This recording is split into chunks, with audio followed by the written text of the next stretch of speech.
Hi, so welcome back to Real Auto Reports. I'm Jonathan McGrew, and we are here at a very wet and snowy Real Auto Ranch, and it just seems like the snow just won't go away this year. So today what we have for you is the real video, the real review on this 2015 Subaru WRX STI. So yes, this is going to be your 305 horsepower and the redesigned model. So let's get going and see what this vehicle has to offer.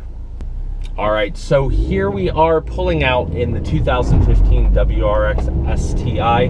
It is a snowy day here in Colorado, and it has been for the last week really, and we only have this WRX for a short little while, so we only had an opportunity to give you this test really in the snow, but that's okay because we've been driving it for the past couple days in rain and actually a little bit of dry conditions, but those dry conditions weren't very long lived.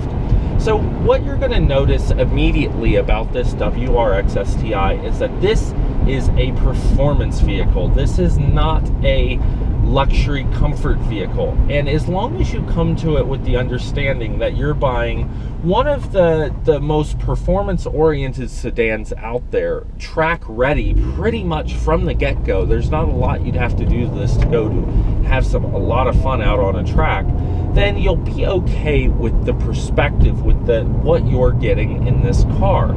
This is not a vehicle for the light of heart. This is a vehicle that will kind of rattle you around with this stiff suspension. And in the new design here, you have a new complete outer shell, you have new underpinnings, and the suspension has been completely reworked to give you a better handling vehicle and more room and better visibility out of the car. So in terms of improvements, there have been a ton of upgrades, but not from under the hood per se. This vehicle is going to carry over the 2.5 boxer motor that is also going to have 305 horsepower. It's mated to the 6-speed manual transmission, which is very crisp. It has a very short throw, it's got nice solid shift points, and the clutch on this is going to have a very nice release feel, and it's not going to feel too spongy or too light. It has a little bit of weight to it like you would expect from a performance car. It's not going to be super easy in traffic, and it does like to get a little bit more gas than your average manual because of the all-wheel drive gripping the road. This car has a ton of grip and like 0.98 in lateral G's when you're out on the skid pad. It has excellent handling and razor sharp steering. In fact, the steering has been updated and is more exact, makes it for a quicker turn in, quicker steering, but none of that numbness or, what would you say, twitchy. Twitchy is the word I was looking for. Now, it is, as you can tell, and the reason we drive these cars as we're reviewing them is you can tell from the sound that this is a loud vehicle. We're driving on snow and ice here in Colorado. What happens in Colorado? You get snow and you never know when.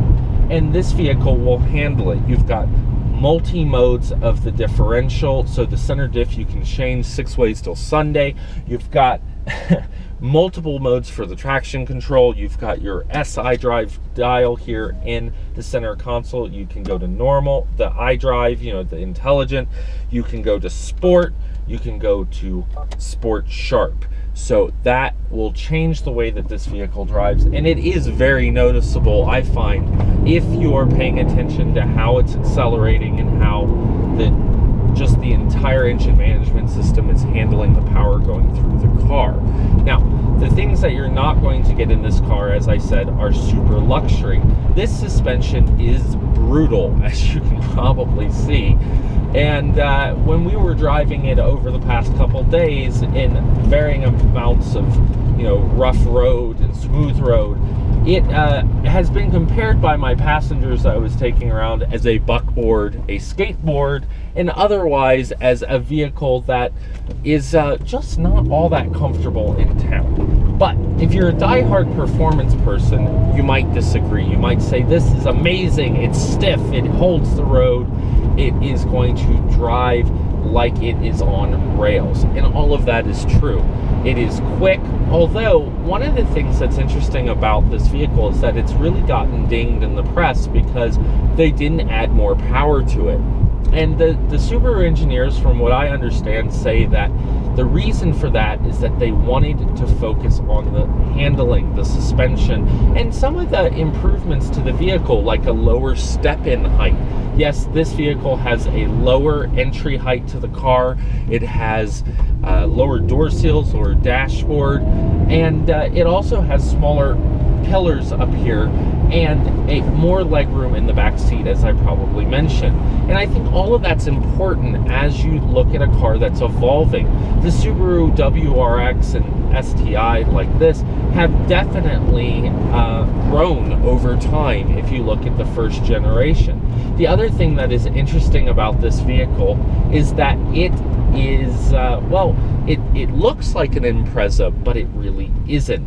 It only shares 2 body panels with the Imprezas. So the only 2 body panels you're going to find similar are the deck and the roof. Well, there you go. Everything else is bulged and aggressive and snarly.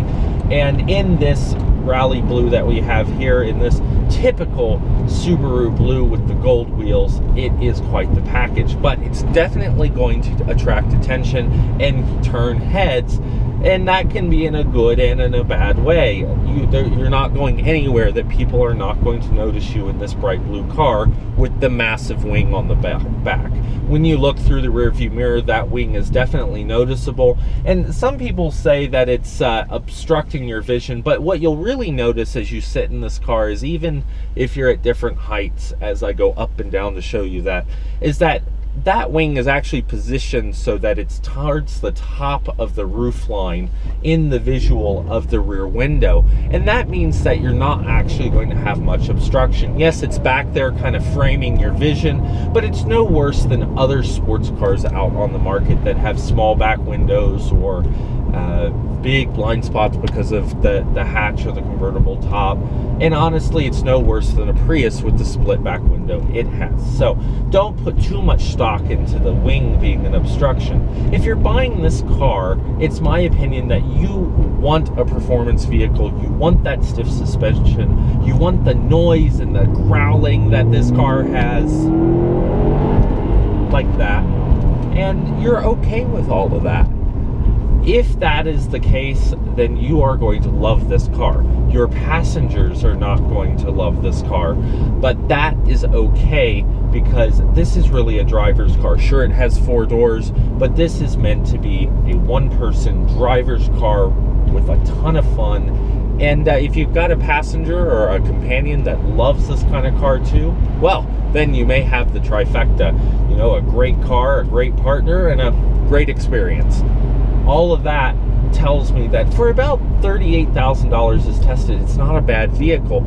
And there's a lot of neat stuff in this car. I mean, you've got your Bluetooth audio, you've got your rear view camera. Even though it's up here in a smaller window like in the Forester, it is impressive that a car that seemingly is so plebeian has some of these features. Now, like Subaru has been wanting to do, the switches for the heated seats are over here, and these are a Recaro style seat with the suede inserts and all this blue trim. You've got blue edging on the seats, the blue in here on the inside.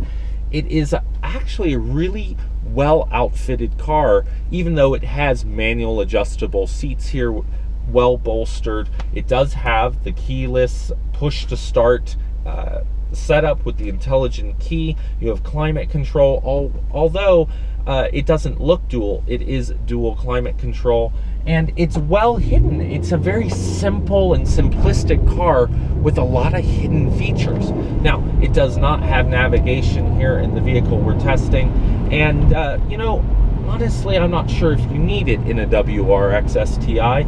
You probably are going to be on something that is closed off when you're driving it all the time. I'm kidding. But it is a vehicle that has a ton more features than I might have expected, especially if you're familiar with the Evo MR, where they pretty much strip everything out of it. So it's a nice blend. The suspension is rough, and we've seen some comments. I remember a First Drive article where they said we would like a full relaxation mode. No doubt that would be pretty nice because it would give you a little bit more comfort. But all in all, this is an amazing performance sedan with little detractors. Would we like to see more power in the future ones? I think you're going to find that they're going to give the fans their wishes. But if you're looking at a 2015, this is a great car for its niche, and this is definitely a niche car. And I think that if you're in the market for one, there's not a lot of competition. Really only the Mitsubishi brand has ever really competed with this STI in a real way. So it's also kind of a special, it is a unique car on the market, and one that you won't see too many out there. And when you do, they're going to flash their lights and wave, because they're going to be people that love the same kind of car you do. We'll have the real wrap-up coming up next, so stay tuned. So that's the real video, the real review on the 2015 WRX STI from Subaru. Now the STI is an added upgrade, if you will, to the WRX. This is a real performance vehicle, and as such, wrapping up this real video, the real review, we like this vehicle. It is a head turner, it is quick, it has crisp shifts, it has razor sharp steering with none of the detractors, no numbness, no twitchiness. It has a legendary all-wheel drive system. You've got multiple mode SI drive, multiple modes for the center diff, multiple traction control modes. It really is the Land Rover of an off-road performance sedan like this STI. And I think it also has some of the comfort features. You've got the suede inserts on the seats, the leatherette, the bolsters. You have heated seats, climate control, Bluetooth, rear view camera, even though it is fairly small up in the front part of that dash, but it's there for you. Remember that this is a performance-oriented car, so you're going to have manual seats, not power seats. So you're going to have more of that raw sports performance orientation. The performance on this vehicle, speaking of that, is going to be 0 to 60 in the low 5s, where we've heard that the WRX with the new motor will do it in the high 4s, 0 to 60. So that's kind of interesting, although you can only get the manual here in the STI, and that is not the case in the regular WRX.